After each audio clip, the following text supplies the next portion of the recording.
Hi, you guys. Welcome to CUIN 3346 and CUIN 6304. Today is March 29th, Wednesday, and I'm recording a brief video to go over some things that I would like for you guys to do over the next week. We're not meeting face-to-face tonight because of the weather. My neighborhood is flooded at both ends of the street. My house is fine, just I can't really get out to come up to the university. So I'm going to give you some information via this video tonight. Please make sure that you watch this and complete the activities I've asked you to complete prior to coming to class next Wednesday. So the first thing I need you to do, if you'll remember, last week you guys made a slotted or a notched book to look at 4 ways to use a comma. So the next thing we need to look at is some spelling rules.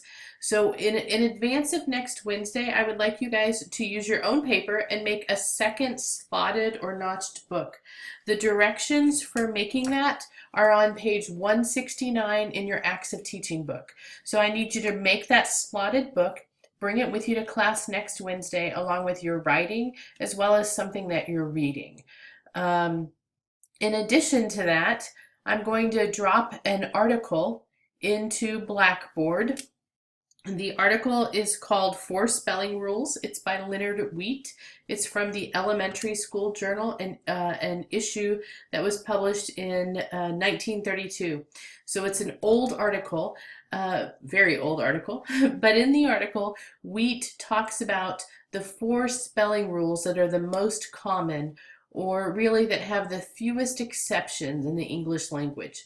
So find that the PDF of that article. It will be located in the folder where I've dropped this video. The folder will probably be called March 29th, information for class. And read that article before you come to class. You don't need to print it out. I would just like for you to read it in advance of next week. So for spelling and grammar, you're going to bring your slotted book that you've made, and you will have read that article, and you're going to have something to read as well as your writing. Okay? The next thing that we would have worked on tonight in class is ratiocinating our drafts. So for tonight's class, you were to have a draft, your first draft of the piece that you would like to use for your extensive piece. So we're going to ratiocinate for 2 things tonight. The first thing that we're going to ratiocinate for is to be verbs. We did this last time with our reflexive piece, and I want to help kind of cement this knowledge for you guys. So if you'll remember, when you ratiocinate for to be verbs, you're looking for the to be verbs is, am, are, was, were, be, being, and been. So I pulled up my draft on the computer, and what I'm going to do is I'm going to go through and I'm going to highlight maybe. Well, not that. I'm going to highlight the to be verbs that I see in this draft. Living with diabetes, here's another one, was. Or in the mid there, was. There's another one. Lots of passive writing here. Was. I just going to provide, I believe, to be. Well, that's pretty blatant right there. To be. Was.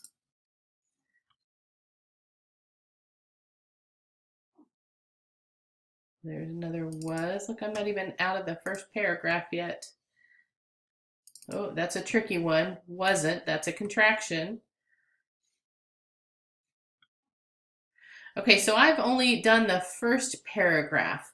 What I want you guys to do is go ahead and circle or highlight all of the to be verbs in your draft. My draft right now is about 2 1/4 pages. Circle or highlight all of them, and then between now and next Monday, I want you to work to eliminate half of them. Okay, at least half of them. Now, I saw as I was going through your reflexive pieces, some of you didn't make too much of an attempt to eliminate those to be verbs. I expect you to eliminate half of the to be verbs at minimum. You're getting ready to send this writing out for publication. I want you to use as many active verbs as possible. Okay, so you know highlighting them is just the first step. The next thing I need to do is figure out how I can revise it to get rid of it. So I'm going to have to do some thinking about mine, but I'll finish highlighting mine in just a little bit. So that's your first task, is to ratiocinate and look for some of those to be verbs, work to get rid of them. So next week when you come to class, you're going to have your A to Z expert list from last week. You're going to have draft 1 of your extensive piece, and you will have ratiocinated for the to be verbs. The second thing that I want us to ratiocinate for are underdeveloped portions.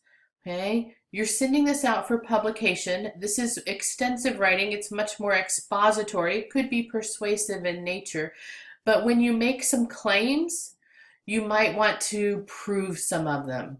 Okay, so let me give you some examples. And for underdeveloped sections, we're going to use, we're going to bold them. I'm going to bold them on my screen. What you might want to do is draw a wavy line around them, or circle them, circle the whole phrase. You decide what you want your code to be. For the purposes of mine, I'm probably going to bold them. So I'm going to read through just the first paragraph and give you an example. So here I go. Living with diabetes is not an easy thing. I was diagnosed with type 2 diabetes, or adult onset diabetes, in the mid-1990s. There was no history of diabetes in my family, and when I was diagnosed, I had just gone in for what I believed to be a bladder infection. It was a Monday, and I had spent the weekend drinking cranberry juice, as that is what my friends, oh look, found a to be verb, had told me to do to relieve the symptoms. When the doctor came back in and told me I was diabetic, with a horrible bedside manner, by the way, I told him that wasn't possible. I suggested I just had too much sugar from the juice in my system. He said in no uncertain terms that I had diabetes mellitus. So here's something I noticed as I was reading. This first sentence, living with diabetes is not an easy thing. To me, that's underdeveloped. It's a strong statement. I've made a strong claim there, but I might need to do something to prove that. I've said that living with diabetes is not an easy thing. I haven't done anything to prove that claim or to support that claim. Okay, so that's an example of underdeveloped information. So I'll continue a little bit. I was almost 30 years old and had formed some bad habits in terms of eating and lack of exercise, so it has been an uphill battle ever since. So here's another underdeveloped part. Had formed some bad habits in terms of eating and lack of exercise. That's not very developed. I could probably give some examples. I could prove that. Along the way, I've learned much about combating the disease. I'm going to stop right there, and I'm going to give you an example of how I might add some information to develop this first claim that I made. Living with diabetes is not an easy thing. Once you are diagnosed, you have to prick your finger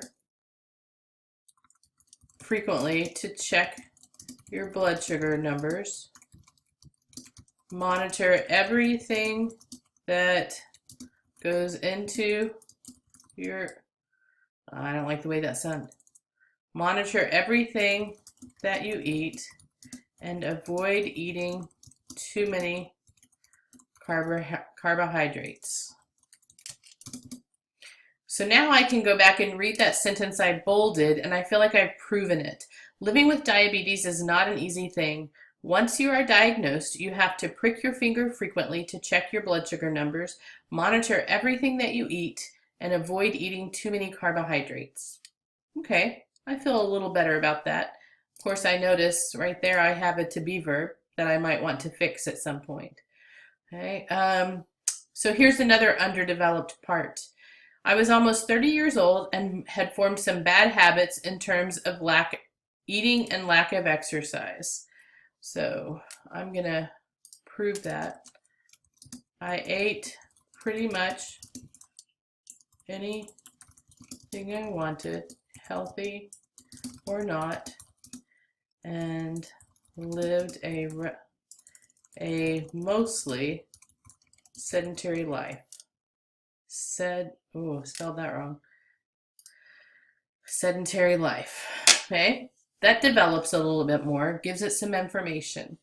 Okay, so that's what I want you guys to do. I want you to go back into your writing, and after you've ratiocinated for to be verbs, ratiocinate for underdeveloped portions. Okay, so what I would need to do is save this one as draft 2, because I went right into the document and added it right there.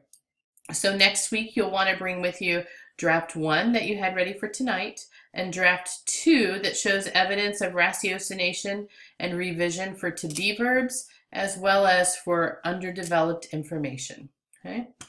The last thing I need you to do before next week is participate in this large group share activity. So on Blackboard, I'm going to post a link to this Google Doc. And large groups share is another grouping strategy that we use to help us all through the process, okay? So what I've put on here is a 3-column table: your name, your topic, and your audience and journal ideas.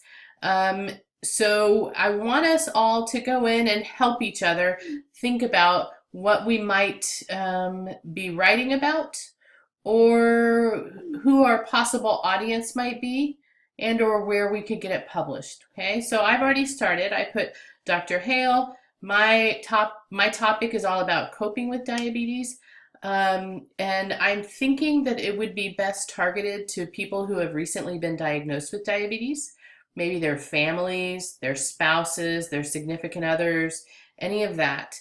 So what I'm currently in the process of doing is searching through Writer's Market and also searching online for publications that target those audiences. If any of you can find any or think of any publications that might be suitable, I would appreciate you adding a comment in here under this column, articles and journal ideas, for me. You can just add it in the same cell where I've been writing. So what I'd like for you guys to do this week, I'd like for each of you to fill in your name, your topic, and then who you think you might reach out to with this topic, and or where you think you might want to publish. Okay, this is kind of like a graffiti wall for all of us. This is a place where we can all jump in and provide each other with some support and some suggestions. If you have ideas for, like on mine, I'm writing about coping with diabetes. If you have anything that you can think of that you feel like might be good to include, feel free to jot it down under that column as well. This is kind of an online way for us to provide support for each other. Okay, so those are the things that I'd like for you guys to do this week. Please email me if you have questions. I will get all of this posted on Blackboard in the next 15 to 30 minutes, so it should be there for you guys to view tonight. Thanks for your understanding, and I'll see you in class next Wednesday. Have a good evening.